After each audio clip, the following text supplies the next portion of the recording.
Hello everyone, today in this video we are going to discuss the difference between DPSP and fundamental rights.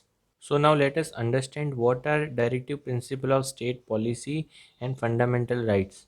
Fundamental rights are justifiable and enforceable rights, while directive principles are non-justifiable and cannot override the fundamental rights. Fundamental rights provide political rights, whereas social and economic rights are provided through DPSP. Fundamental rights are mentioned in articles from 12 to 35, while directive principles are mentioned from article 36 to 51.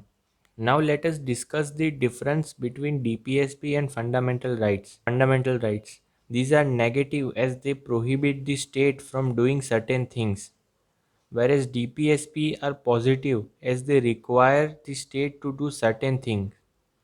Fundamental rights are justifiable, that is, they are legally enforceable by the courts in the case of their violation, whereas DPSPs are not justifiable, it is, they are not enforceable by the courts for their violation.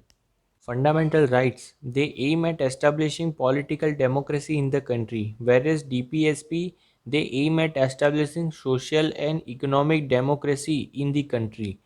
Fundamental rights have legal sanctions, whereas directive principle of state policies have legal and political sanctions. Fundamental rights, they promote the welfare of the individual, hence they are personal and individualistic, whereas DPSP, they promote the welfare of the community and hence they are societarian and socialistic.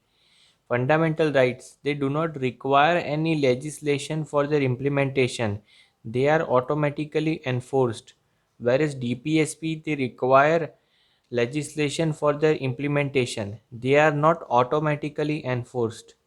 Fundamental rights. The courts are bound to declare a law violative of any of the fundamental rights as unconstitutional and invalid. Directive principle of state policy. The court cannot declare a law violative of any of the directive principle as unconstitutional and invalid. However, they can uphold the validity of a law on the ground that it was enacted to give effect to directives.